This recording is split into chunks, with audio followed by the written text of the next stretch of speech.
Consider the exhaustion of a life spent trying to stay perfectly aligned with what other people expect of you. You twist your personality to fit a mold that never quite stays still. This exhaustion stems from a dualistic worldview, the belief that you are a solitary subject floating in a world of external objects. In this framework, your value isn't internal. It's a score determined by how well you satisfy outside influences. But the math of approval never adds up.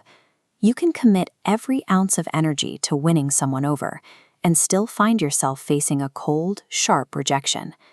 Viewing the self as a separate ego that must be validated by others creates an escapable loop. When your worth is outsourced, you are trapped in a cycle of constant maintenance that offers no rest. When that rejection hits, do you feel the burning urge to hit back, to make them feel the same sting they just gave you?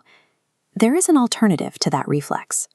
Consider what happens if, instead of escalating the conflict, you choose to go completely silent. This approach comes from Nishida Kitaro, a philosopher who lived through a period of radical transformation in Japan. He watched traditional certainties dissolve as his country collided with a flood of new global influences. Nishida didn't see silence as a retreat. He developed it as a practical tool for navigating the chaos of a world where competing truth claims are constantly clashing. Silence serves as the starting point for a radical, unexpected kind of freedom. Our protagonist stops lashing out. She drops her defensive posture and steps into that silence. Nishida calls this transition entering Basho.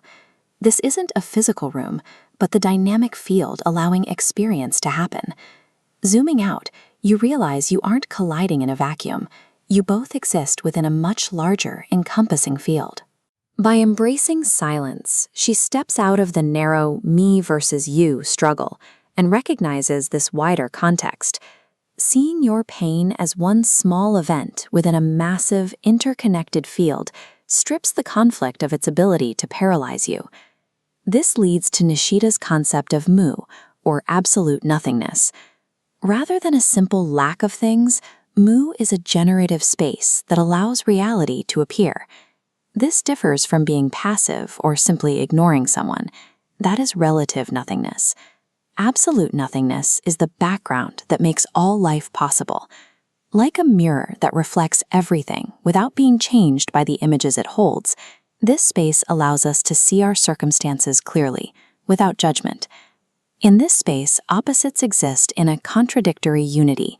Light and dark, or pain and joy, aren't errors to be fixed.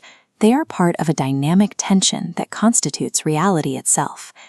As she lets go of the need to protect her ego, she experiences a sense of release. She is forgetting the self, as the Zen tradition says, and dropping the burden of the separate I. This realization breaks the cycle of approval seeking. If her identity is part of this larger, encompassing void, then it isn't a fixed object for others to judge. She is no longer defined by the gaze of her peers, but by her place in the generative whole. Once you stop looking for external validation, you face a new question. What do you actually do with that freedom? Nishida calls the answer acting intuition. We don't understand the world by detached thinking, but by moving within it. Seeing requires acting, and acting requires seeing. Like driving a car, you don't consciously calculate the distance. Your body understands through the act of steering. Our protagonist begins a project, not to win a gold star, but because the act of creating connects her to her environment. She is focused on the work, not the reward. Self-worth isn't a status you achieve. It is a reality you enact in the present moment through your actions. Her actions now flow from a desire to connect to the dynamic flow of life. She isn't trying to please the people who hurt her.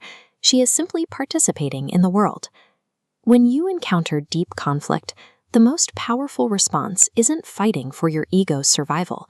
It is embracing the silence of the present. Within that space of nothingness, you find your true power, the ability to contribute joyfully and actively to the world around you, right here and now. Step out of the noise and find your footing.